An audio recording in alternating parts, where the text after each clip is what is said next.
suivre ce webinaire, actualiser ses connaissances sur la VAE pour mieux informer et conseiller. Donc, bienvenue sur ce webinaire-là. Juste pour vous préciser que les deux webinaires, celui qui était prévu concernant les données sur la VAE animée par l'Observatoire par Émilie Duclos ici en ligne, les deux webinaires sont réunis aujourd'hui, en tout cas ce matin même. Donc il y aura bien la présentation des données régionales sur la VAE par l'Observatoire par Émilie Duclos. Donc aujourd'hui. Alors on a reçu donc depuis quelque temps plusieurs demandes d'informations concernant l'actualité sur la VAE avec la réforme. C'est pour cette raison que l'on organise ce webinaire là actuel avec les données que l'on a, les informations que l'on a aujourd'hui. C'est-à-dire que tous les textes d'application ne sont pas parus, on est toujours en attente des décrets d'application, mais c'est important de pouvoir faire un point concernant la VAE, les évolutions de la VAE avec les données de la VAE aussi, et qu'est-ce qui se passe sur le territoire de la Nouvelle-Aquitaine avec les différentes interventions. Donc merci en tout cas pour les participants, donc les animateurs. Donc merci à Barbara Bargue, chargée de mission du conseil régional, qui va pouvoir intervenir. Maude Pujol-Duré, directrice adjointe du CIBC 33, et Jérôme Lucbert, donc conseiller au CIBC 33, que le CIBC 33 est également un point régional conseil VAE. Émilie Duclos, qui est responsable du pôle études à Cap Métier de l'Observatoire Cap Métier, qui va pouvoir intervenir pour présenter sur les données VAE, et Pascal Perret, qui est responsable du pôle référent de parcours à Transition Pro Nouvelle-Aquitaine. Et je suis Christophe Cross de Cap Métier Nouvelle-Aquitaine. Donc merci en tout cas la mobilisation aux différents intervenants pour apporter les éléments concernant aujourd'hui en tout cas les connaissances que l'on a sur la VAE en Nouvelle-Aquitaine. Ce webinaire s'adresse bien sûr à l'ensemble des professionnels de l'emploi, de l'information, de l'orientation, de la formation de la VAE en Nouvelle-Aquitaine, avec le programme Parcours Pro sur de Cap Métier. Nous allons aborder aujourd'hui donc quelques données sur la VAE en Nouvelle-Aquitaine avec les nouvelles parutions de l'Observatoire VAE. Ça sera Émilie Duclos qui va intervenir dans quelques minutes. J'interviendrai concernant les évolutions de la VAE. On pourra bien sûr tous vous apporter des éléments à notre disposition.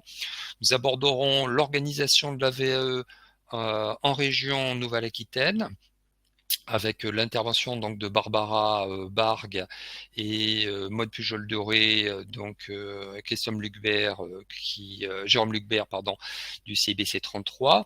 Nous aborderons la question du financement de la VAE, donc à la fois avec le financement de la région, avec l'intervention de Barbara Bargue et de Pascal Perret de Transition Pro, et quelques éléments concernant les ressources à disposition que l'on met notamment sur le site de Cap Métier. Émilie, je te laisse la parole pour présenter les données sur la VAE. Merci Christophe, bonjour à toutes et tous. En quelques mots, avant de démarrer cette présentation des chiffres clés, vous dire pour ceux qui connaissent pas encore nos travaux, donc Cap Métier est en charge de l'Observatoire régional des parcours VAE en Nouvelle-Aquitaine. Son objectif, c'est de dynamiser la VAE, de mieux cibler les actions. Et pour ce faire, donc, on a développé depuis 2012 un système d'information statistique qui est dédié à la VAE en Nouvelle-Aquitaine. Voilà. Juste vous dire également, pour que vous ayez un petit peu l'image du paysage, le réseau des points régionaux conseils, donc PRC Néo-Aquitain en 2022, parce que je vous présente donc les chiffres de l'année dernière, forcément. C'est 12 PRC et plus de 120 conseillers. avec des antennes, vous le voyez sur la cartographie, qui couvrent l'ensemble du territoire. Et voilà, donc ces PRC, en fait, c'est la région qui finance et organise ce réseau. Ils sont en charge d'accueillir, d'informer, de conseiller toutes les personnes sur la VAE gratuitement, les aider à repérer les certifications, leur expérience, les conseiller dans la mise en œuvre de la procédure, etc. Et les conseiller sur l'accompagnement. Bien entendu et bien évidemment, des informations et des conseils sur la VAE sont également disponibles soit auprès des certificateurs directement, auprès des opérateurs du CEP, du Conseil en évolution professionnelle, et aussi directement pour les personnes sur des sites, notamment vae.gouv.fr et prochainement donc d'autres applications. Mais les informations que je vais vous présenter ici, statistiques, sont issues donc des informations qui nous sont remontées par les points régionaux conseils sur la région. Le PowerPoint bouge correctement du coup quand j'appuie sur... ouais, c'est bon. Oui, tout fonctionne. Ça bouge. Quel cosier le support. Donc l'information conseil dans les points régionaux conseils en Nouvelle-Aquitaine, c'est un petit peu plus de 4000 personnes qui ont été reçues en 2022. Bon, bah, vous le voyez, c'est pas une surprise, c'est ce qu'on lit partout en France, et la Nouvelle-Aquitaine n'est pas épargnée. C'est plutôt une baisse de près de 20% entre 2021 et 2022 en ce qui nous concerne du volume de personnes accompagnées.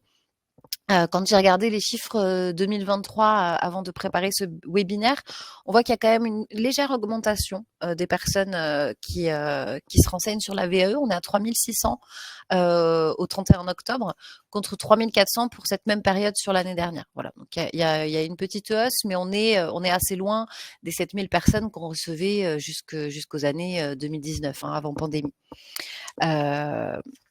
Voilà. On a aussi 50 démarches employeurs qui ont été réalisées et à peu près 350 informations collectives qui ont été programmées sur cette même année. Sur le profil type des personnes qui se renseignent sur la VAE en Nouvelle-Aquitaine, ça bouge assez peu pour ceux qui connaissent nos études. Depuis 2017, on a une grande partie de femmes, c'est 67%. Alors qu'on a à peu près la moitié de femmes dans la population néo-aquitaine. On est sur un profil demandeur d'emploi. Ça, on observe une légère baisse qui est en continu en fait de ce profil demandeur d'emploi, sachant qu'on a aussi de plus en plus de personnes qui cumulent plusieurs statuts, c'est-à-dire qu'ils sont inscrits comme demandeurs d'emploi en situation principale ou secondaire, mais ils ont aussi un autre statut. On a donc une grande partie qui réside dans les grandes capitales de la Nouvelle-Aquitaine, notamment en Gironde et Charente-Maritime.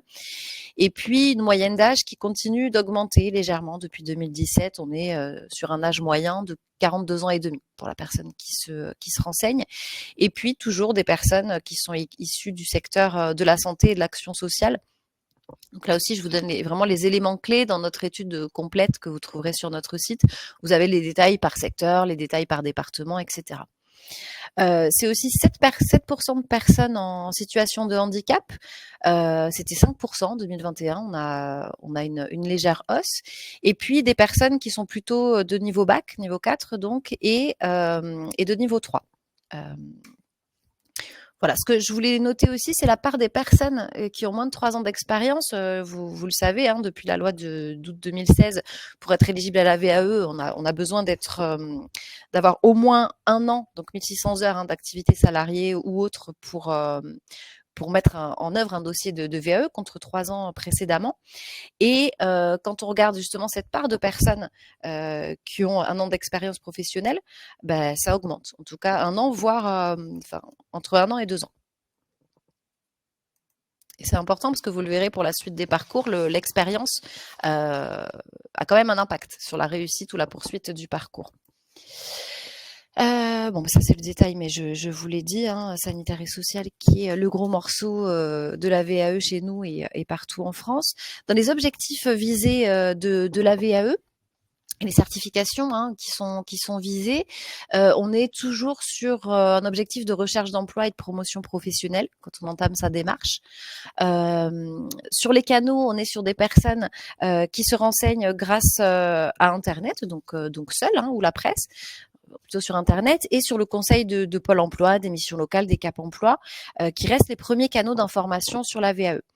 S'informer seul, via internet notamment, dans certains départements, la Dordogne, le Lot-et-Garonne, c'est presque 85 ou 90 des personnes qui prennent les renseignements tout seuls avant de lancer une démarche de VAE. C'est aussi plus de la moitié des personnes conseillées qui visent des niveaux de certification post-bac. Ce qu'on voit très largement depuis plusieurs années, c'est que quand les personnes entament une démarche de VAE, elles cherchent pas seulement à faire progresser leur niveau de formation, mais aussi l'acquisition d'une certification dans leur domaine d'activité. On a quand même 30% des personnes qui viennent entamer cette démarche de VAE qui visent une certification d'un niveau égal, voire inférieur à leur niveau de qualification actuel. Et puis, des certifications visées qui sont principalement sur les 3 gros secteurs, social, santé et commerce. Et bien évidemment, là aussi, vous avez des petites différences selon notamment le genre. Voilà. Vous retrouvez tout ça dans l'étude détaillée. Je vous ai mis le top 5 des certifications les plus visées. Ces 10 certifications que vous voyez là, ça représente un petit peu moins de 30% de toutes les certifications qui sont visées. Donc, on est sur un top 10 conséquent. C'est les mêmes depuis 2019-2020. Il y a juste le titre professionnel, formateur professionnel d'adultes qui n'apparaît plus cette année, en 2022. Mais là aussi, c'est des effets assez communs. Par exemple, l'AFPA qui n'aurait pas fait de démarche VAE collective sur ce diplôme. Enfin voilà, il y a plein d'effets qu'on peut retrouver, mais on reste sur les métiers, secteurs d'activité qui recrutent, qui ont des besoins pour faire valoriser les compétences, etc. Sur les parcours, dans le cadre de notre observatoire, on mène une enquête auprès des bénéficiaires des points régionaux conseils pour leur demander où ils en sont dans leur situation. À la fin d'un entretien avec un conseiller PRC, vous avez 6 personnes sur 10 qui confirment leur démarche VAE. Ils estiment que la VAE est en effet la bonne solution, et puis d'autres qui choisissent d'autres suites de parcours, qui privilégient une formation ou autre. Et on interroge aussi les personnes à 3 mois et à 1 an après leur passage en point régional conseil pour leur demander où ils en sont. À 3 mois, c'est la petite alerte, notamment demandée par la région pour dire, voilà, coucou, vous êtes passé en PRC, vous en êtes tous, si vous avez besoin d'aide, le conseiller est dispo, il est là. Et à 12 mois, ça nous intéresse au niveau statistique parce qu'on voit qu'il y a à peu près 60%, 62% cette année de personnes qui poursuivent leur démarche. Ceux qui poursuivent pas, donc qui ont choisi d'autres suites de parcours, c'est notamment qui sont retournés dans l'emploi ou dans la formation, ou qu'ils ont eu d'autres projets comme la création d'entreprises. On n'est pas sur un abandon de démarche comme on pouvait dire précédemment, on est sur d'autres projets, une mise en pause, voire un arrêt pour ces raisons-là. Là aussi, vous le verrez dans l'étude, il y a des effets en fonction du genre, du niveau de formation, du secteur d'activité. Voilà, il y a des différences. Mais ce qui est important, c'est de voir que plus la durée de l'expérience professionnelle de la personne est importante et longue, plus le taux de poursuite de la démarche VAE est élevé. Vous l'avez vu tout à l'heure, c'est pour ça que je vous disais c'est important. On a de plus en plus de personnes qui ont tout juste 1 an d'expérience ou 2 ans, en tout cas moins de 3 ans. Et pour autant, on voit que plus on a d'expérience, c'est pas une surprise, dans le domaine qu'on veut faire valider, plus on poursuit sa démarche. Et vous verrez aussi que plus on la réussit. Enfin, en tout cas, on a une suite positive. Donc justement, dans ce cadre-là, on fait ce qu'on appelle une enquête post-jury, c'est-à-dire que les personnes qui sont passées en point régional conseil et qui ont passé un jury et ont l'information, on les enquête pour leur dire, voilà, vous avez passé en jury, est-ce que vous, oui ou non, vous avez eu vous avez validé votre VAE et ce que ça vous a permis. On a que un petit peu moins de 600 répondants aujourd'hui, mais c'est déjà pas mal, ça nous donne à voir quand même quelques éléments. Et ce qu'on a vu, c'est que parmi les personnes qui ont une validation totale, c'était la majorité de nos répondants, cette validation-là, ça leur a permis de la reconnaissance de leur niveau de compétence. C'est la première chose qui est importante à leur niveau quand ils ont validé, ou alors d'obtenir une satisfaction personnelle. On est sur du 30-30, 30%, 30%. Pour les autres, ça leur a permis de trouver ou de conserver un emploi. En grande majorité. Pour ceux qui ont eu une validation partielle. Donc, c'était 86 de nos répondants. Et là, je trouve que cette info, elle est quand même très intéressante. Et plus on aura des retours, plus on ira creuser auprès de ces personnes-là. On en a 13% qui ont pu effectuer une formation complémentaire. Mais ce qu'il faut noter, c'est que sur les 86, j'ai 82 personnes qui me répondent que l'objectif initial dans leur démarche, c'était d'avoir le diplôme ou le titre dans sa totalité. Voilà. Donc, et donc on voit là qu'il y a bien un besoin d'accompagnement par la suite, parce que cette validation partielle, elle n'était pas choisie. Et pour autant, sur ces 86 toujours, j'en ai 56 qui me disent qu'elles n'ont pas obtenu forcément de préconisations claires ou assez claires pour la suite de leur parcours. Voilà, donc là, très vite, on se dit que l'accompagnement post-jury, évidemment, est plus que nécessaire et important. Et puis, j'avais 40 répondants, pardon, ça a bougé, 40 répondants qui n'ont pas eu du tout de validation, qui ont un refus de validation. Et parmi eux, j'en ai 23 qui n'ont aucune préconisation, en tout cas qui estiment ne pas avoir reçu de préconisation pour la suite de leur parcours. Et 12 d'entre elles qui ne savent pas encore quoi faire. Et j'en ai quand même 7 qui ont intégralement recommencé la démarche VAE et sur la même certification VAE. Voilà, donc je trouve qu'on n'a pas plus de matière aujourd'hui, mais j'imagine que pour vous, c'est des éléments qui sont hyper intéressants à creuser, parce qu'on se dit, voilà, ça va impacter le regard qu'on donne sur l'accompagnement post-jury, mais j'imagine que vous l'avez tous très bien en tête. Ça vient objectiver tout ça en tout cas. On mène aussi une enquête, dans cette même enquête, où on fait une consultation auprès des bénéficiaires d'un entretien conseil VAE pour mesurer la satisfaction des usagers et puis voir comment on peut toujours l'améliorer. On a toujours eu des résultats très positifs suite à ces consultations-là, avec, vous le voyez, 92% des usagers qui sont satisfaits du service, 53% très satisfaits. Alors on leur pose tout un tas de questions pour voir un peu comme une évaluation point par point, ce qui va, la prise de rendez-vous, le contenu de leur entretien, qu'est-ce qu'on peut améliorer. Et ce qui est ressorti assez largement cette année, c'est 82% qui nous ont dit on a pu identifier clairement grâce à cet entretien le financement adapté à leur situation. Et on le sait dans nos études et nos précédentes études également, à quel point si on n'a pas d'aide pour trouver un financement dans le cadre de sa situation de VAE, on a une rupture de parcours assez importante. Et on a quand même une hausse de plus 5 points depuis l'année dernière sur cette possibilité de mieux identifier les financements pour accompagner notamment les salariés dans leur démarche. On a également quelques données sur l'accompagnement VAE des personnes en recherche d'emploi. Pourquoi ? Parce que c'est le dispositif régional, les PRC qui accompagnent ces personnes en recherche d'emploi. Donc, c'est des aides individuelles qui sont financées par la région. Donc, on avait cette année 385 bénéficiaires qui ont débuté un accompagnement en 2022. C'est à peu près 20% du public reçu dans un PRC qui pourrait rentrer dans ce dispositif. C'est pas 20% de tout le public, c'est 20% du public qui répond, qui coche les cases pour être potentiellement recevable pour ces aides individuelles, donc des demandeurs d'emploi notamment. C'est majoritairement des femmes, 72%, 45 ans et plus, plutôt des demandeurs d'emploi indemnisés, les autres sont des demandeurs d'emploi non indemnisés ou d'autres statuts, situations, qui sont plutôt issus du secteur de la santé et du social, et vous voyez la répartition par département, et notamment les zones un petit peu plus foncées, c'est les départements dans lesquels la part des bénéficiaires d'un accompagnement est surreprésentée par rapport à tous ceux qui ont été reçus dans les PRC. Voilà, ça vous donne un petit peu une idée d'où ils sont. L'accompagnement, donc on voit que assez logiquement, les prescripteurs, c'est le premier maillon du parcours VAE pour ces personnes accompagnées, parce qu'on est sur un public majoritairement demandeur d'emploi, pas de surprise.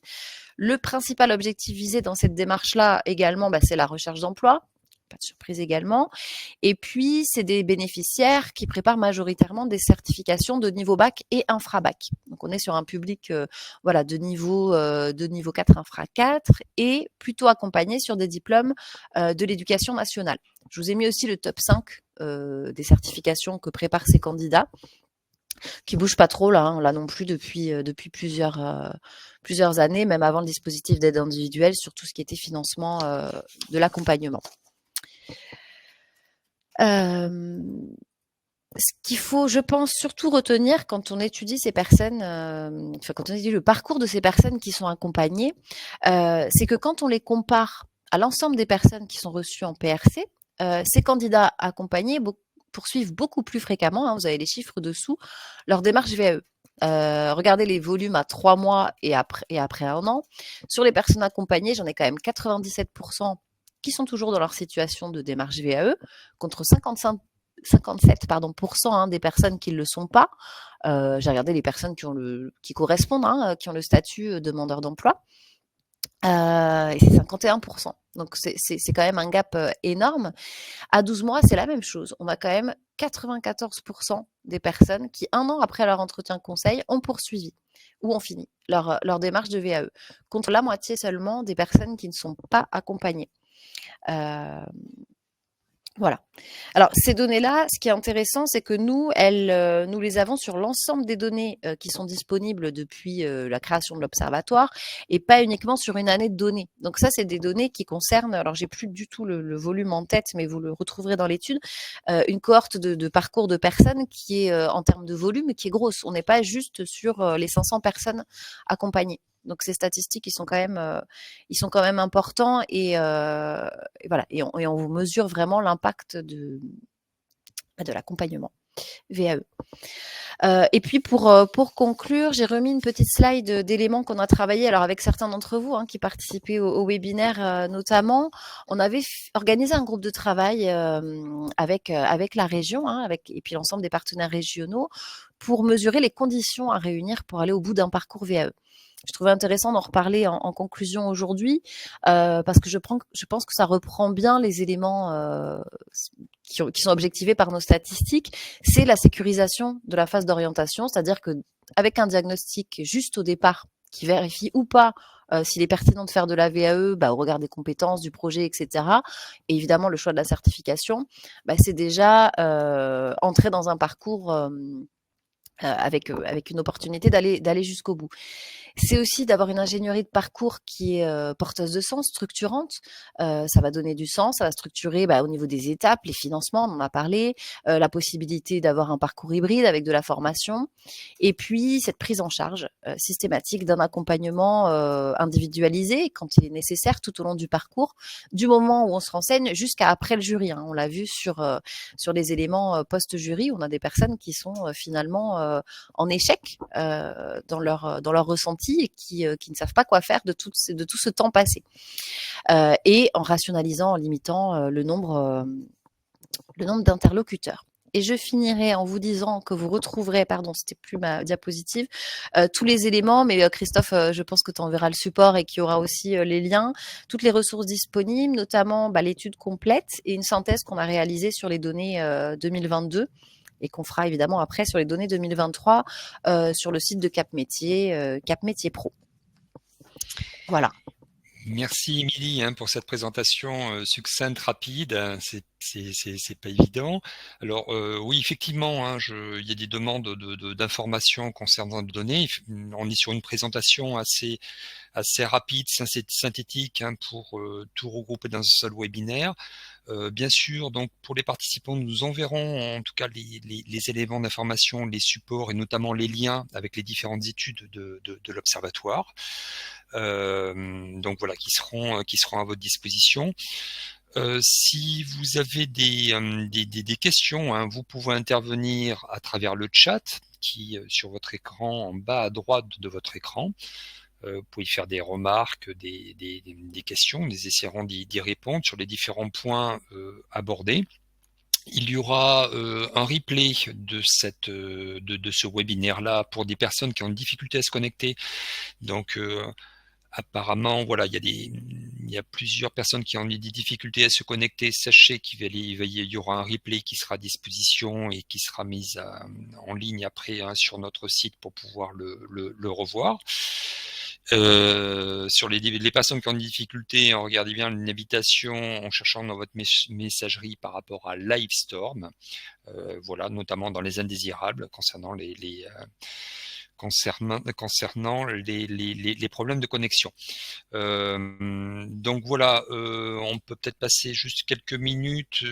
Voilà, s'il y a des questions, n'hésitez pas à intervenir sur le chat et je répercuterai. Ah voilà, Émilie a mis les liens, donc très bien. Donc voilà, s'il n'y a pas de questions, vous pouvez le faire. Nous allons aborder le deuxième point concernant les évolutions de la VAE. Alors, sur ces évolutions-là, comme je le disais en introduction de ce webinaire-là, nous sommes en attente, bien sûr, des textes d'application, notamment des décrets d'application, ce qui fait qu'on va essayer de vous répondre concernant les données que l'on a aujourd'hui. Et c'est bien sûr susceptible d'évoluer. Au niveau de Cap Métier, on suit de près au niveau, comme d'habitude, au niveau de l'actualité. Donc les informations, vous pouvez retrouver bien sûr toutes les informations sur le site capmétier.pro. Également sur la lettre électronique à tout compétence qui permet de faire la veille concernant toute l'actualité de l'emploi, de la formation et l'orientation, notamment au niveau de la VAE. Donc si effectivement sur les évolutions, tout sera dans l'actualité sur le site capmétier.pro, sur la lettre électronique à tout compétence. Et en fonction de l'évolution, nous organiserons certainement l'année prochaine, début d'année prochaine, quand tous les textes seront sortis, sans doute un nouveau webinaire une fois que l'actualité, les textes seront bien définis. Donc aujourd'hui, concernant l'évolution de la VE, bien sûr, ça, par rapport à la loi du 22 décembre 2022, nous allons présenter les points clés. Donc l'an dernier, Olivier Gérard, nous avons organisé une rencontre à Cap Métier avec l'intervention d'Olivier Gérard, du ministère du Travail, en charge justement du projet de l'expérimentation REVA et du site beta.gouv.fr qui est devenu donc le site, le service public de la VAE. Et nous allons présenter justement, suite à sa dernière intervention, les évolutions qu'il y a. Donc là, l'objectif du gouvernement, c'est d'augmenter les chiffres de la VAE et de passer à 100 000 VAE par an. On en est à l'actuel à 30 000 VAE. Donc, pour cela, des mesures concernant pour simplifier au maximum le dispositif de la VAE. En termes de simplification, d'une part, permettre de l'accessibilité à toute personne qui justifie une activité en rapport direct avec le contenu de la certification visée, c'est-à-dire qu'on élargit au maximum les conditions pour pouvoir engager une démarche de VAE, avec notamment donc sur la question de la recevabilité pour pouvoir y prétendre, et puis les preuves, en tout cas l'objet, les preuves concernant l'expérience professionnelle, notamment la suppression de la durée minimale de 1 an, et notamment permettre à toutes les catégories, quelles qu'elles soient, de pouvoir envisager une démarche de VE, notamment sur les dernières nouveautés, notamment sur les situations de mise en situation professionnelle, par exemple. La validation, donc l'autre nouveauté, c'est la validation par bloc de compétences. Jusqu'à présent, concernant le dispositif de VE, on ciblait la totalité d'une certification, titre, diplôme. Et là, donc, depuis la loi, c'est possible de viser un ou des blocs de compétences.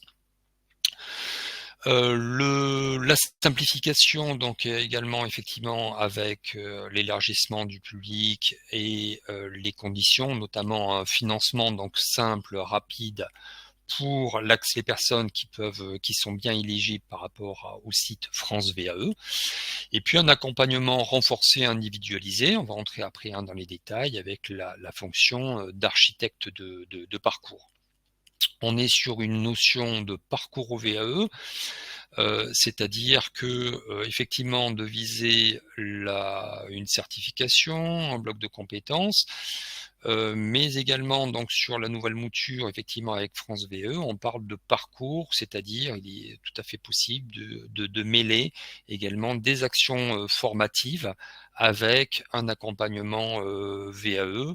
Donc voilà, on rentrera dans les détails, hein, un peu plus dans les détails, mais on est sur des parcours avec donc de mêler également, hein, la partie action de formation, accompagnement VE pour accélérer. Donc voilà, comme je le disais, hein, on est en attente des décrets. La loi est passée, il y a eu plusieurs choses, mais également on est en attente des décrets d'application, notamment au niveau de l'organisation des jurys. Donc ça va bouger, hein, au niveau de la composition, l'organisation, la rémunération des jurys. L'objectif, c'est de simplifier, c'est que les jurys que l'organisation des jurys puisse être le plus active possible par rapport aux demandes, par rapport aux délais. Donc on était sur le principe de jury, hein, qui est organisé dans différents textes, notamment code de l'éducation. Tout est regroupé là dans le code du travail. Bon voilà, mais on verra après par la suite effectivement l'évolution des textes. La durée du congé VE est doublée et passe de 24 heures à 48 heures concernant l'augmentation donc du congé VE. Et puis même la possibilité d'amender ce congé si sur des accords collectifs, accords de branche, accords d'entreprise aussi. Donc voilà, on donne davantage de moyens concernant le congé et donc les possibilités de financement.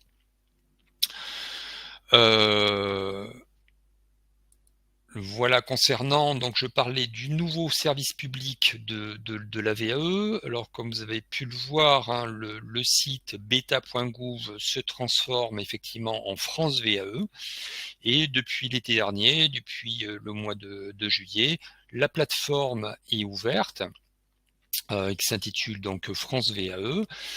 Ça devient le nouveau service public de la VAE et ça permet aux candidats donc d'aller directement sur les certifications qui sont éligibles, hein, on va y revenir, et de demander de faire des recherches et de demander en tout cas de commencer leur parcours en tout cas directement sur France VAE sur les conditions qui vont être définies. Donc on va en parler.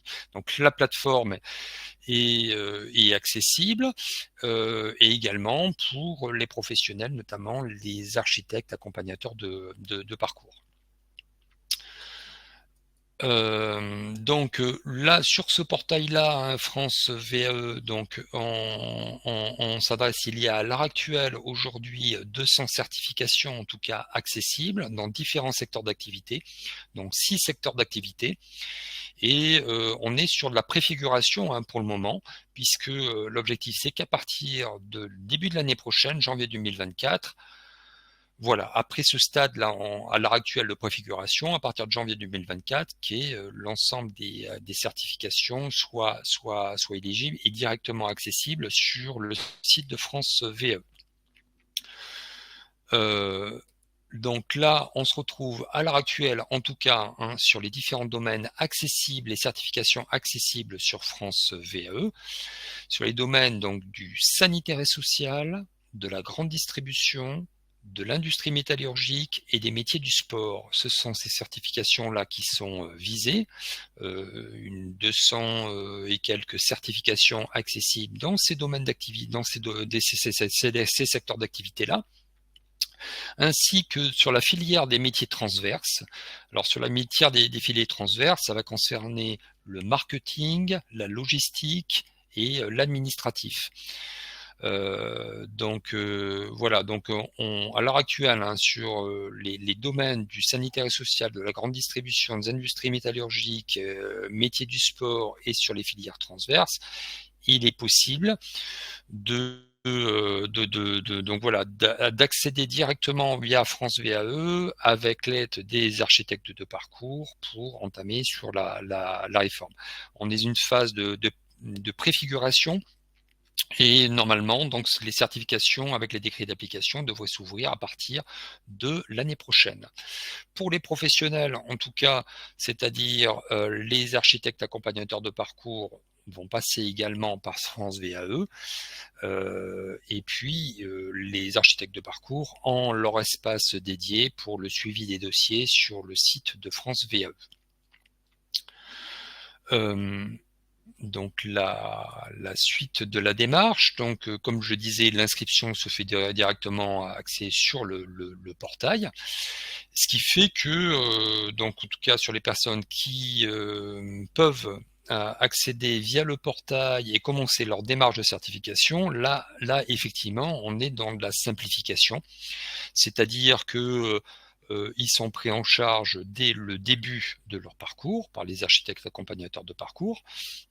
Il n'y a plus de la question de la phase de recevabilité, de la recherche de financement, puisque s'ils sont pris en charge sur France VAE donc directement, le professionnel en tant qu'architecte de parcours apporte tous les éléments et répond en tout cas à leurs demandes. Pour les personnes par contre, en tout cas où ce n'est pas possible aujourd'hui sur les champs d'activité déterminés de France VAE, on se retrouve donc sur un système avec l'ancien système actuel, et d'où l'intérêt, mais on va en parler tout à l'heure, que de pouvoir se renseigner en tout cas sur les certifications accessibles, notamment avec les points régionaux conseils, pour pouvoir effectivement bien cibler le type de certification et on est en ce moment sur une période de préfiguration.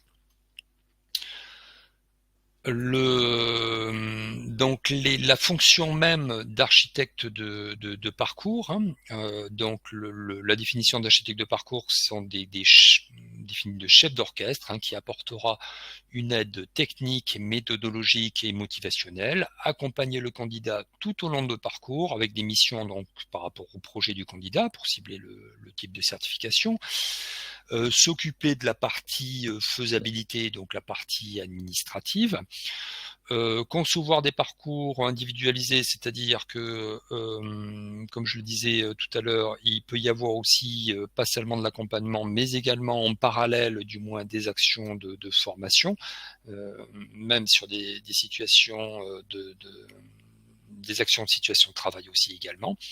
Assurer l'accompagnement méthodologique du candidat, la préparation au jury et s'occuper de la gestion financière pour les candidats, sur le financement des candidats. On va revenir un petit peu plus tard sur la partie financement. Donc effectivement, pour les personnes qui répondent bien en tout cas sur les 200 et quelques certifications à l'heure actuelle sur France VAE, une simplification avec une aide dès le départ en tout cas du parcours.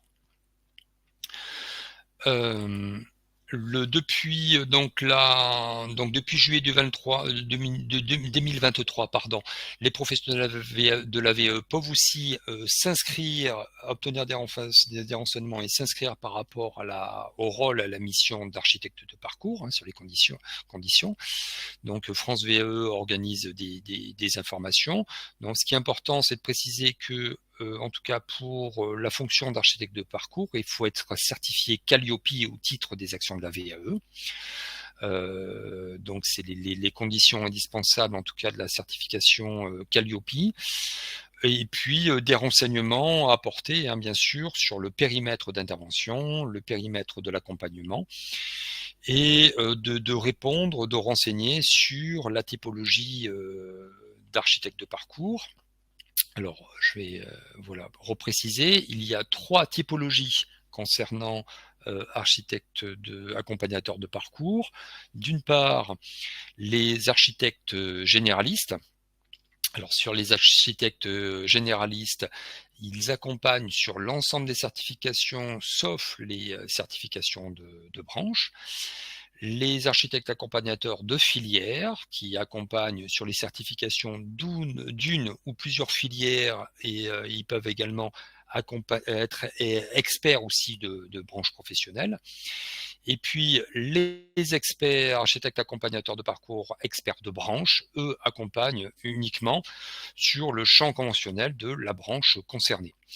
Vous retrouvez tous les renseignements sur le site France VAE avec la liste des différentes certifications, justement, des différentes typologies d'architectes de parcours.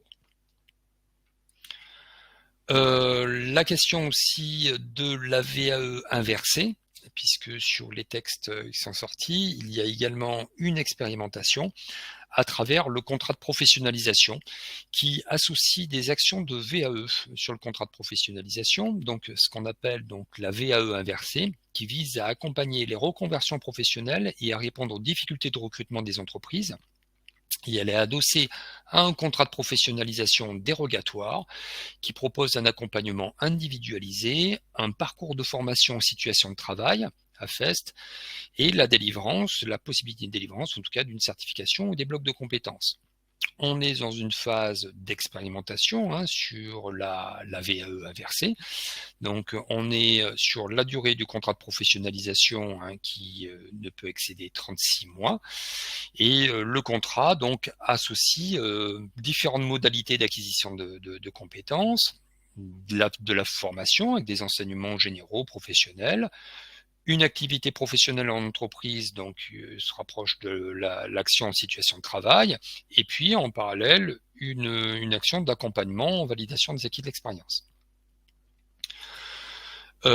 Cette expérimentation donc est ouverte on est sur l'expérimentation ouverte pour 5000 candidats sur 3 ans, avec la fin de l'expérimentation en février 2026. Le public éligible, comme je le précisais, on est donc chez toute personne, on est sur le contrat de professionnalisation, donc toute personne âgée de 16 ans révolus, mais prioritairement en tout cas sur les métiers en tension. Concernant la VAE inversée. Donc, il y a des difficultés de recrutement, avec une prise en charge, en tout cas de financement de l'accompagnement, qui ne peut excéder 9 000 euros. Alors, je n'ai pas eu le temps de regarder le chat par rapport à vos questions. Donc, n'hésitez pas à poser des questions, des remarques à travers le chat. Merci Maud, j'ai vu que tu as pu intervenir. Et donc voilà, avec les différents intervenants, bien sûr, à travers vos questions, on pourra vous apporter des précisions. Je suis allé assez rapidement sur l'intervention, mais ça permet de faire le point, en tout cas, sur les dernières évolutions de la VE, et on pourra répondre à vos questions. Alors, oui, voilà, l'architecte accompagnateur de parcours pourra à la marge réorienter les candidats. Donc voilà, comme le précise Maud Pujol-Duroy, l'architecte intervient en tout cas en renfort uniquement et sur les certifications, les champs d'activité que j'ai mentionnés. Donc voilà, qui pouvons-nous contacter pour échanger plus en détail sur la VE inversée? Alors sur la VE inversée, on est sur une expérimentation, ce qui fait qu'il y a un appel d'offres, en tout cas concernant la VE inversée, et ça va être les organismes qui ont répondu à l'appel d'offres qui pourront intervenir directement sur la VE inversée. Alors je pense que on pourra vous apporter, en tout cas, dès que les organismes seront bien identifiés, peut-être, en tout cas au niveau de Cap Métier, vous apporter des informations supplémentaires au niveau de la VAE inversée, vraisemblablement dans quelques mois, en tout cas, le temps que les organismes aient bien répondu et savoir identifier bien quels organismes interviennent sur la VAE inversée. Alors, y a-t-il un accompagnement donc pour les architectes accompagnateurs de parcours? Alors, c'est toute la question aussi dont on se pose aussi. Alors, on attend bien sûr les textes, les décrets d'application ou les informations concernant France VAE aussi. Donc, les questions aussi, effectivement, que les Carrefour comme Cap Métier puissent, à travers l'appui à apporter aussi, bien sûr, des informations, des éléments concernant la professionnalisation des architectes accompagnateurs de parcours, et de voir ce qui sera organisé aussi au niveau de l'État. Les certifications du ministère de l'Agriculture sont-elles de filière ou de branche? Bonne question. Alors, alors, en tout cas, sur les informations, et puis Maud aussi, hein, les autres intervenants peuvent prendre le micro aussi pour apporter des éléments, hein, mais on vous indiquait les filières concernées, en tout cas concernant les certifications qui sont éligibles. Vous pouvez accéder, hein, sur le site de France VE pour avoir confirmation bien des certifications qui sont éligibles par rapport à France VAE dans les domaines donnés.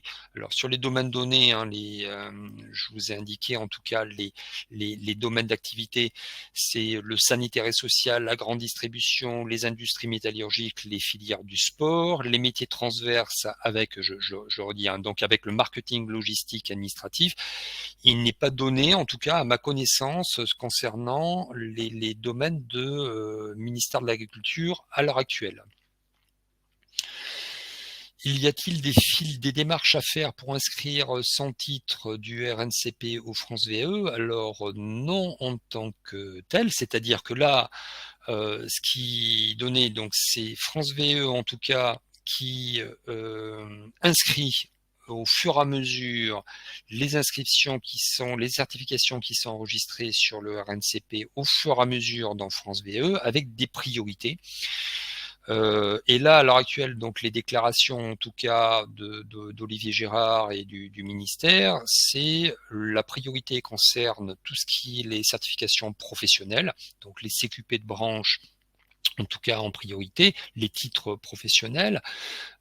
Par la suite, donc bien sûr, les certifications, les différents diplômes, mais la priorité, en tout cas au niveau du gouvernement de France VE, c'est tout ce qui est professionnel, hein, qui sont enregistrés sur France VE, et ça se fait par étapes, donc d'où au fur et à mesure les certifications qui sont inscrites.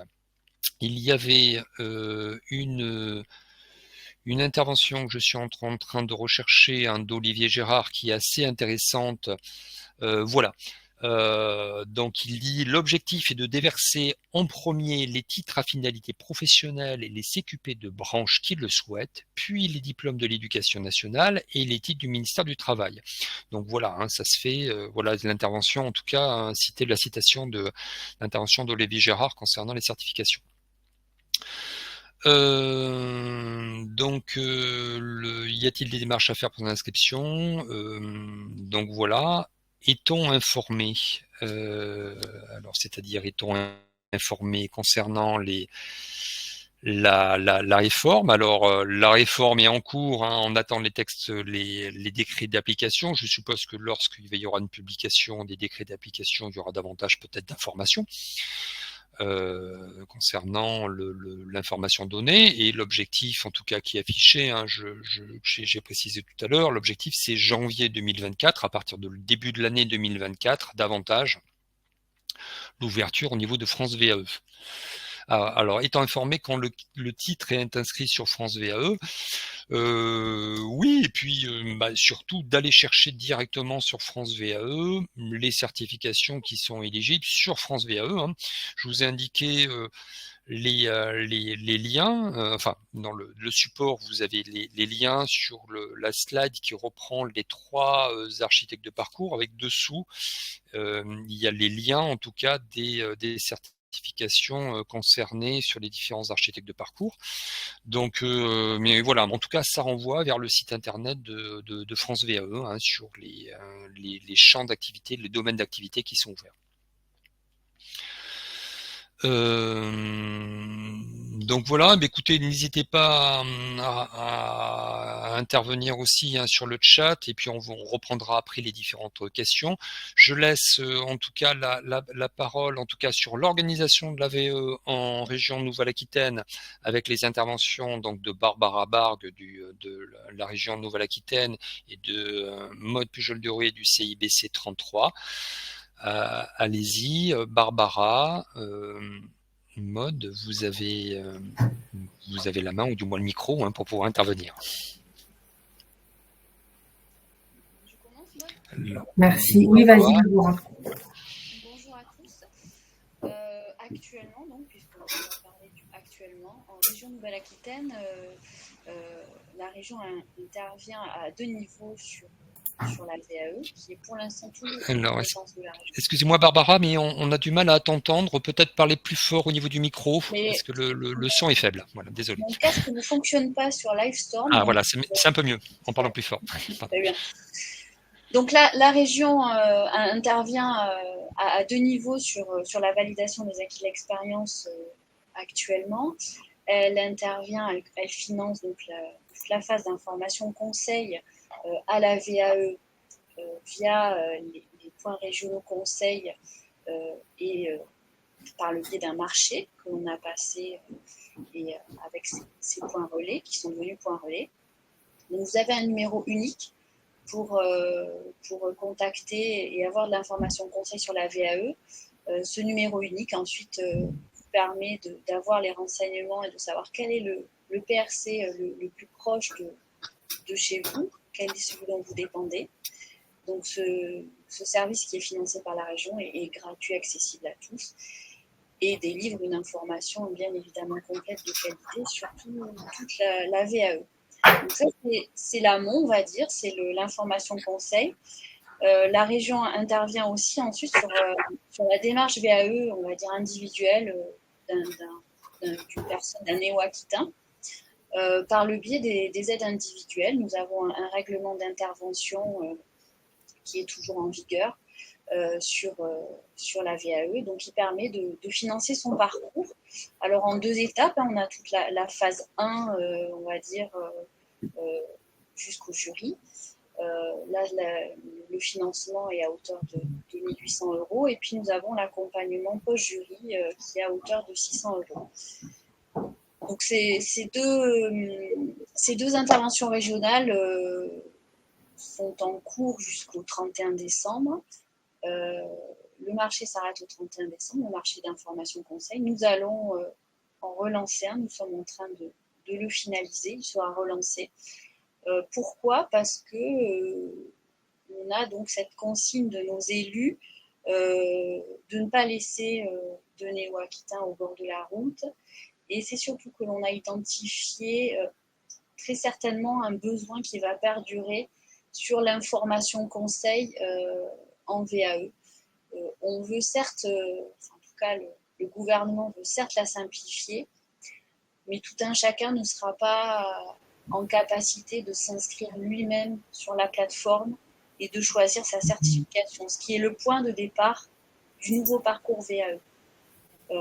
Donc, nous allons continuer cette information, cet accompagnement, et ainsi à être en complément, on va dire, de l'AAP. Et on pense que ça a tout son sens et qu'on pourra le mesurer, le vérifier dans les prochains mois. Quant aux aides individuelles, au 1er janvier 2024, j'avance peut-être, Christophe, sur le après, non ? Je fais un condensé de tout, c'est ça ? C'est pas grave. Le après, on sait qu'au 1er janvier, toutes les certifications ne seront pas sur la plateforme, ne seront pas sur France VAE. Donc, nous continuerons aussi cet accompagnement sur les certifications qui ne seront pas sur la plateforme. Quand un néo-aquitain souhaitera un parcours VAE sur une certification qui n'est pas encore sur la plateforme, l'ancien système sera toujours applicable, le temps que la certification soit inscrite sur France VAE. Merci Yann-Barbara Rabat pour ces précisions. Donc, on répond bien sûr, quels que soient les sujets, sur l'état actuel aujourd'hui, en tout cas, des textes, quels qu'ils soient, au niveau national, au niveau régionaux. Donc, bien sûr, toutes les précisions seront apportées par la suite, une fois que les différents textes seront publiés et confirmés. Donc, c'est difficile d'anticiper sur 2024 pour le moment, mais on essaie de vous apporter tous les éléments nécessaires. Et on pourra revenir bien sûr vers vous après pour vous indiquer les différentes évolutions de la réglementation ou des mesures qui seront prises au niveau de la région. Le support, pour répondre à des questions, sera bien sûr, on vous retransmettra bien sûr le support qui est prévu. Mode Pujol Doré du CIBC 33, donc le CIBC point régional conseil VAE. Voilà. Mode, tu pourras peut-être apporter en tout cas toutes les précisions nécessaires concernant l'intervention des points régionaux conseils. Oui, tout à fait. Merci Christophe et Barbara pour ces éléments.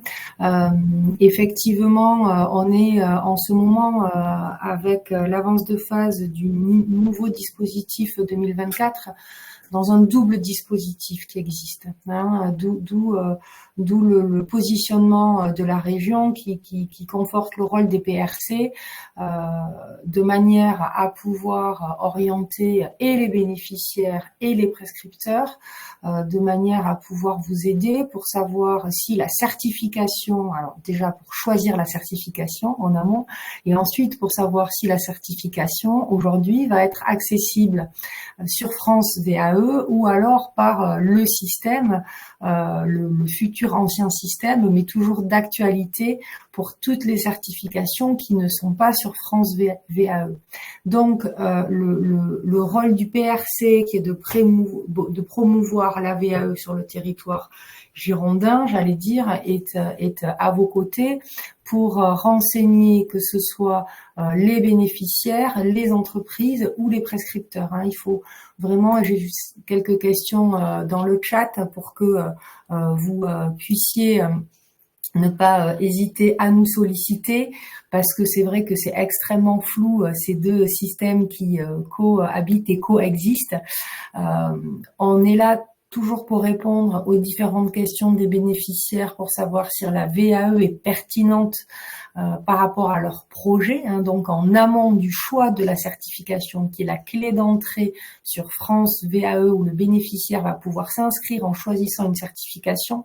Les PRC sont là en amont, toujours pour savoir est-ce que la VAE, qui est un outil, est l'outil le plus pertinent au service de mon projet, qui contacter, est-ce que m'inscrire sur France VAE, je vais être en capacité de le faire tout seul, si ma certification n'est pas sur France VAE, comment je vais faire, quelle est la prochaine étape, comment m'inscrire, tout ça, c'est toutes les questions pour lesquelles on peut aider les bénéficiaires. De la même manière, pour les prescripteurs et pour vos équipes, de manière à savoir comment ça se passe, comment en parler auprès de vos bénéficiaires, quelles sont les étapes, quels sont les interlocuteurs. On est aussi disponible pour vous renseigner et vous informer pendant toute, j'allais dire, la durée de cette mise en place et les évolutions qui se font vraiment au jour le jour. Voilà, c'était une présentation rapide des PRC. Vous savez donc on est mandaté financé par la région, ce qui veut dire que vous pouvez nous solliciter au numéro unique 05 57 57 55 66. Vous serez orienté vers le PRC de votre département et nous pourrons revenir vers vous et vous apporter les informations nécessaires, que ce soit en présentiel, que ce soit en distanciel, que ce soit sur une réunion d'information, que ce soit sur un rendez-vous individuel. On a la chance de pouvoir proposer un dispositif qui est vraiment adapté en termes de modalités à toutes vos situations et vos disponibilités. Merci Maud. Voilà, si vous avez des questions concernant l'intervention des points régionaux conseils, voilà, n'hésitez pas à intervenir sur le chat, comme l'indiquait Barbara Bargue, Mode Pujol Doré. Effectivement, nous avons la chance au niveau sur la région Nouvelle-Aquitaine, vous avez des interlocuteurs au plus proche, en tout cas, des territoires avec des réunions d'information collective organisées régulièrement, des entretiens individuels, toute l'offre qui est donnée par les points régionaux conseils sur toute la région.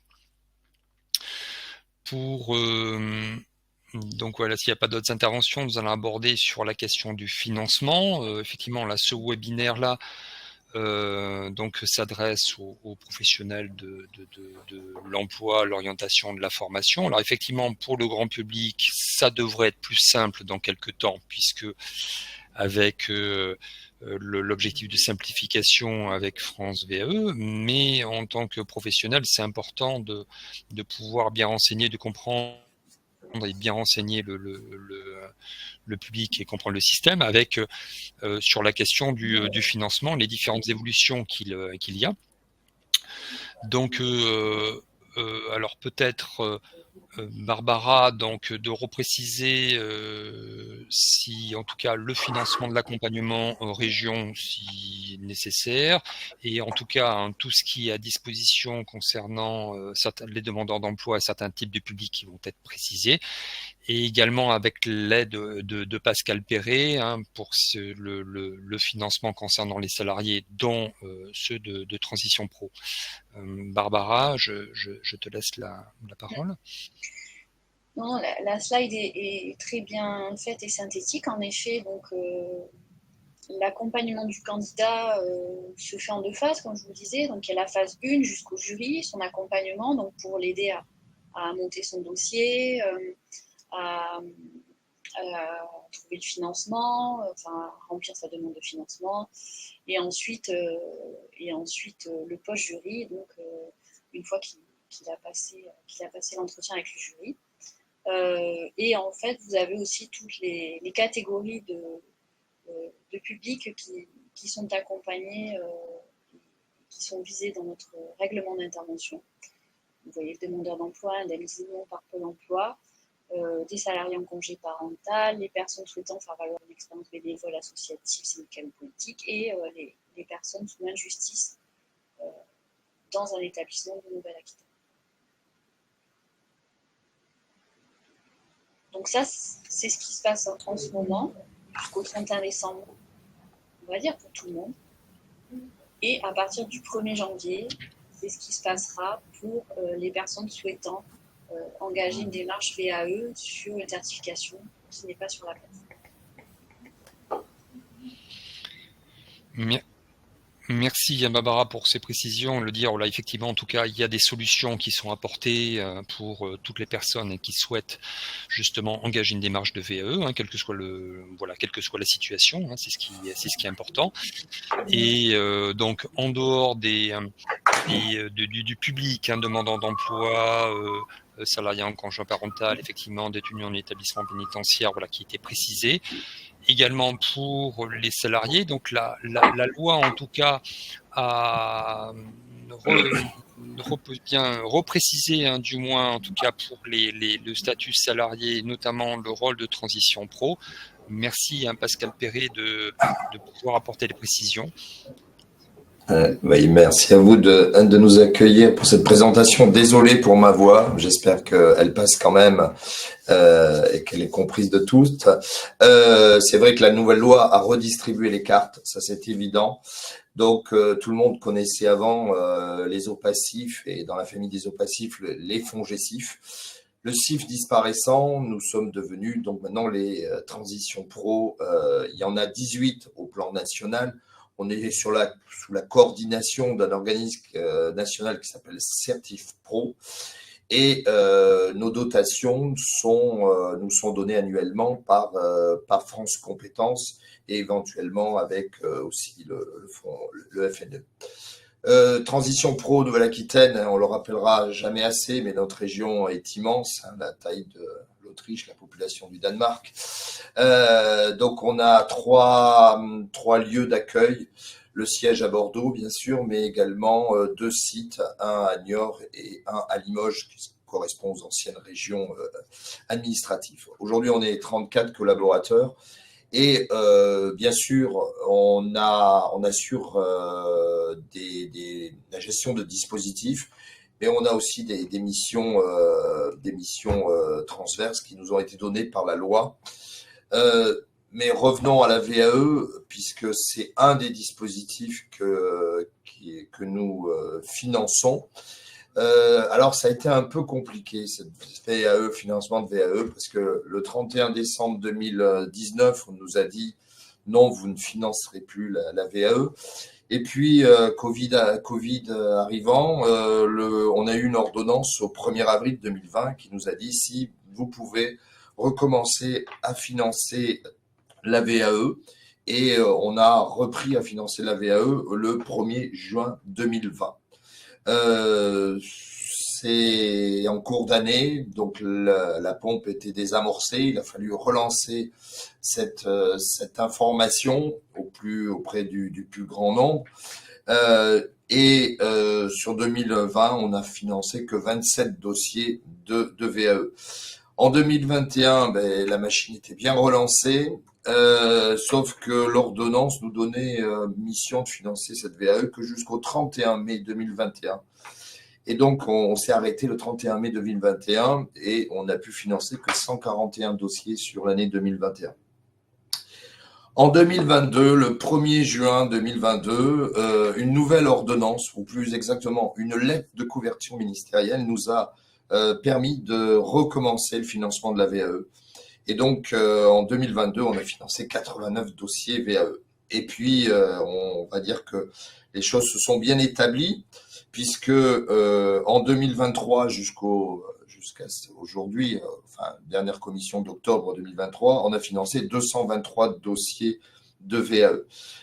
Pourtant, la lettre de couverture devait s'arrêter le 31 mai 2023, mais ça a été une décision de transition pour Nouvelle-Aquitaine de poursuivre ce financement jusqu'à la fin de l'année. Eh bien, nous en a pris puisque depuis, on a reçu une nouvelle lettre de couverture ministérielle qui nous a dit « Allez-y jusqu'au 31 décembre ». Bon, donc 223 dossiers VAE à ce jour de financés sur 2023, sur 239 dossiers déposés, ce qui montre aussi qu'on ne les finance pas forcément tous systématiquement. Le PRC disait tout à l'heure qu'il fallait avoir aussi une réflexion sur la pertinence du choix de la certification, par exemple, certains dossiers n'ont pas été financés en cela, ce qui représente à ce jour entre 400 et 450 000 euros que nous avons pu ainsi consacrer à ce dispositif pris sur notre dotation annuelle, donc attribuée par France Compétences. Pourquoi de telles sommes? Eh bien, tout simplement parce que les réseaux des transitions pro ont décidé de financer à hauteur d'un forfait de 2 000 euros par accompagnement VAE. La lettre de couverture nous aurait autorisé à aller jusqu'à 3 000 euros, mais le réseau a décidé de ce forfait de plafond à 2 000 euros. Ces 2 000 euros s'entendent sur un financement d'un accompagnement complet, c'est-à-dire de la phase de recevabilité, d'obtention de la recevabilité, jusqu'à la phase d'accompagnement proprement parlé, ce qu'on va appeler, ce qu'on dit dans notre jargon, le livret 2, et puis jusqu'au jury d'évaluation. Si une personne a déjà la recevabilité, le forfait, par contre, descend à 1 800 euros. Voilà. Donc là, ce qu'on remarque depuis ces quelques mois où on a repris le financement de la VAE, on se rend compte que il y a une grande majorité quasiment une exclusivité même on pourrait dire, d'accompagnement qui se font maintenant en FOAD, c'est-à-dire à distance, et sur des organismes qui ne sont pas forcément de notre territoire. Voilà ce que nous on fait actuellement. Tout cela va jusqu'au 31 décembre 2023. Qu'est-ce qu'il en sera en 1er janvier 2024? Nous sommes persuadés que nous continuerons le financement parce que dans les textes, on nous voit souvent qu'on nous sommes cités sur la poursuite du financement de cette VAE, mais on attend les textes qui nous permettront d'en définir clairement les périmètres et les règles, puisque aujourd'hui, nous concernant, il n'y a pas de texte véritablement de référence qui explicite nos modalités de financement et nos missions sur ce dispositif. Maintenant, on n'est pas les seuls à financer de la VAE. Il ne faut pas oublier que le CPF, je crois que je ne vais pas faire de la publicité sur le CPF, tout le monde ne le connaît bien maintenant, mais le CPF, c'est un des dispositifs qui est finançable par le CPF, donc dans le cadre d'une démarche, on va dire, autonome, validation des acquis pour obtenir soit une certification complète inscrite au RNCP, ou pour obtenir un bloc de compétences. Faut pas oublier qu'à ce CPF peuvent se rajouter d'autres comptes, puisqu'il existe d'autres comptes que le CPF. Il y a le C2P, le compte professionnel de prévention. Il peut y avoir aussi le compte d'engagement citoyen. Et il peut y avoir même à ce compte, il peut y avoir des abondements pour des personnes qui sont victimes d'accidents du travail ou de maladies professionnelles, et donc des abonnements via la sécurité sociale, la CEPAM. Le CPF aujourd'hui, il est ouvert à tous, qu'ils soient salariés de droit privé ou non salariés ou agents publics, avec des conditions particulières pour les uns et pour les autres.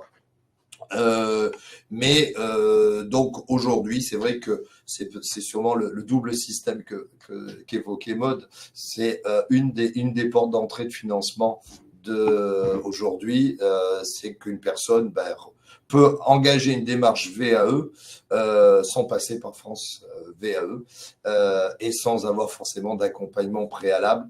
Et on ne soulignera jamais assez l'importance de cet accompagnement, justement pour bien avoir cette réflexion sur la pertinence du choix de la certification.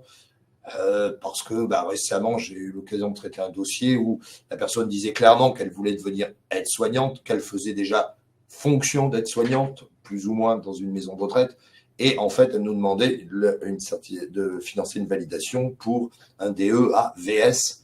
Donc, quel est l'intérêt peut-être de faire cette VAE-là? Si l'objectif c'est aide-soignante, pourquoi ne pas essayer directement d'avoir le diplôme d'État d'aide-soignante par la VAE, ou en tout cas certaines de ces modules. Voilà, ça c'est une autre aussi modalité de financement de VAE. Maintenant, il ne faut pas oublier que la VAE, c'est aussi un atout pour les entreprises, et que les entreprises ont aussi les moyens de financer de la VAE via leur plan de développement des compétences, via aussi, parce qu'ils ont certaines branches ont signé des accords qui permettent aussi le financement de la VAE, et puis sans oublier bien sûr l'aide que peut apporter les 11 OPCO qui sont les partenaires directs des entreprises. Et si le congé VAE façon FONGECIF de l'époque n'existe plus, le congé VAE existe quand même toujours pour les salariés du secteur privé, c'est-à-dire qu'un salarié peut très bien avoir une autorisation d'absence pour aller suivre un accompagnement VAE et avoir par là même un maintien de rémunération sur ses heures d'absence. Alors bien sûr, il y a des conditions spécifiques à respecter. Il faut avoir un certain nombre d'expériences en rapport avec la certification. C'est vrai que ce congé, pour l'instant, il est limité à 24 heures. Mais M. Cross, vous disiez que bientôt, ça sera peut-être 48 heures. Enfin, en tout cas, c'est annoncé comme tel. Et ce congé est vraiment considéré comme une période de travail en tant que telle et rentre dans tous les calculs concernant l'ancienneté, les droits au congé payé. Et c'est un des rares congés pour lequel l'entreprise ne peut pas refuser au sens premier du terme. Alors bien sûr, il faut respecter une certaine procédure, envoyer envoyer la demande 60 jours avant le début de l'accompagnement VAE. Il faut préciser la certification visée. Il faut préciser les dates, il faut la durée, le nom de l'organisme certificateur et tout document qui atteste la recevabilité. Mais en fait, c'est un des congés qui s'impose aux entreprises. Bon, il peut y avoir éventuellement un report qui peut être imposé par l'employeur, mais voilà, c'est un congé qui perdure dans le code du travail et qu'il faut pas oublier.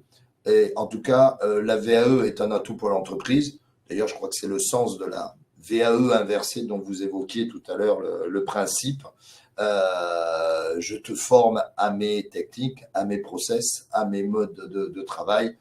Et à terme, je te permettrai de valider cette expérience que je t'ai apprise durant ton contrat pour obtenir le diplôme qui correspondra à ta future fonction en tant que titulaire, par exemple, suite au contrat pro. Voilà ce que je pouvais dire sur les modalités de financement. Bien sûr, toute personne peut aussi décider de financer à titre personnel une VAE, mais pour l'instant, en tout cas, c'est pas défiscalisé. Merci Pascal Perret pour cette information voilà, assez complète, puisque faire le tour pas seulement au niveau de transition pro, mais également on le rappelle les différents autres dispositifs de financement, en tout cas pour les salariés, pour les salariés.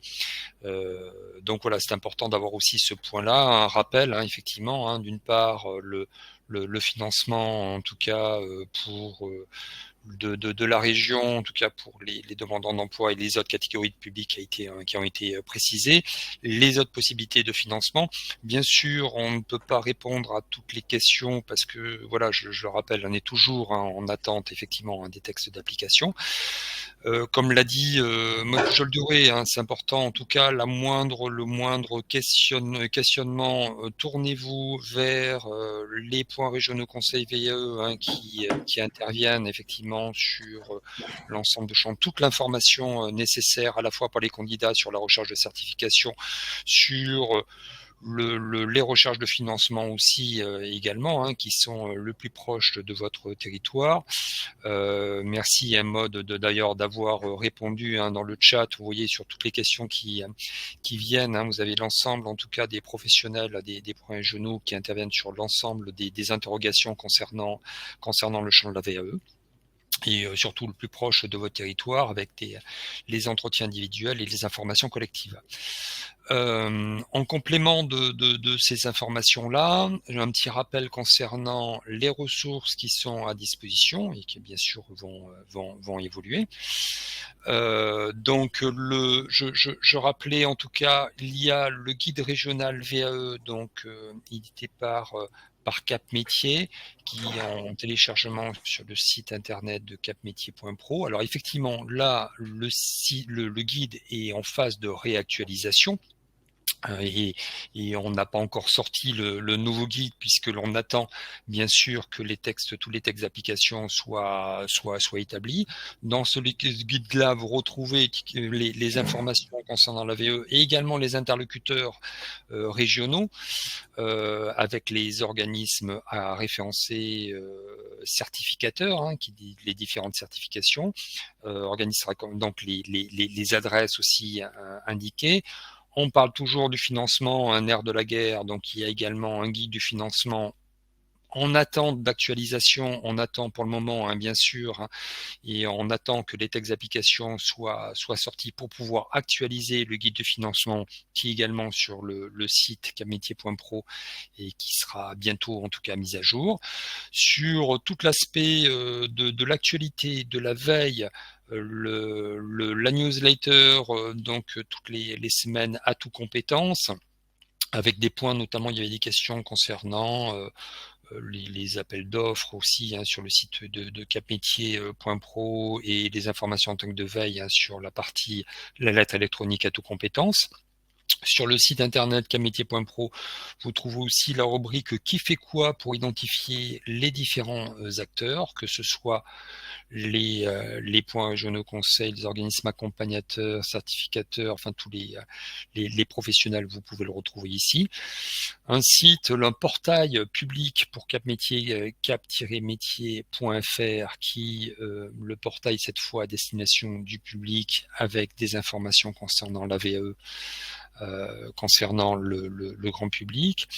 Les demandes qu'il y avait également sur toutes les publications de l'Observatoire de la VAE avec l'intervention d'Émilie Duclos en début de webinaire, et bien sûr vous retrouvez toutes les publications qui sont importantes de l'Observatoire de la VAE aussi sur le site capmétier.pro. Et puis d'autres ressources telles que des vidéos, des motion design aussi également. Là, ce webinaire est enregistré et vous aurez dans quelques temps le replay de ce webinaire aussi, hein, sur le site. Un rappel concernant également les actions du programme de professionnalisation. Alors, il y a eu cette année une formation concernant l'accompagnement pour former des accompagnateurs VAE. Maud Pujol-Doré, hein, présente en tout cas le CIBC 33 est important, est un appui important, hein, sur justement les formations concernant l'accompagnement VAE. Il y aura en tout cas sur le programme de 2024 aussi également cette action-là, en tout cas sur l'accompagnement VAE. Pour les professionnels des points régionaux conseils, des ateliers, notamment des ateliers co-développement de la formation conseil, des webinaires, donc vous avez bien compris qu'on organisera également d'autres informations et d'autres webinaires en début d'année prochaine lorsque l'on aura suffisamment d'éléments. Et également, donc, ce qui est nouveau, un parcours d'auto-formation donc VAE. Donc ce webinaire fait partie de ce parcours-là. Alors c'est un parcours en programme, micro-programme court, en tout cas, qui va permettre d'avoir des éléments supplémentaires, surtout concernant des éléments, des ressources qui sont à disposition des professionnels. Donc le parcours d'auto-formation tutoré sur la VAE est disponible sur le site internet de capmétier.pro sur le programme de professionnalisation Parcours Pro. Vous allez retrouver donc avec le webinaire présenté aujourd'hui, hein, d'autres informations complémentaires concernant les étapes et les évolutions de la VAE, l'intérêt de la démarche, l'organisation de la VAE en région et sur le financement. Vous avez le QR code et le lien vers le programme, hein, qui débute voilà, aujourd'hui en tout cas avec ce webinaire-là. Et donc voilà, concernant les informations aujourd'hui présentes, je vous poste aussi, hein, sur la discussion, le chat, donc le lien vers ce parcours d'auto-formation aussi, hein, qui est court et disponible aujourd'hui, voilà, pendant jusqu'à la fin de l'année. Donc voilà, nous enverrons en tout cas le support présenté aujourd'hui. Et je vous invite en tout cas à pouvoir répondre au questionnaire d'évaluation concernant ce webinaire. Je sais qu'il y a plusieurs personnes qui ont eu des difficultés pour se connecter et on est bien sûr désolé sur les personnes qui ont eu des difficultés pour se connecter. Le replay sera à disposition en tout cas, hein, s'ils le souhaitent. Et donc voilà, on a encore quelques minutes, hein, avec l'ensemble des intervenants présents, hein, pour répondre à des questions, hein, si vous le souhaitez.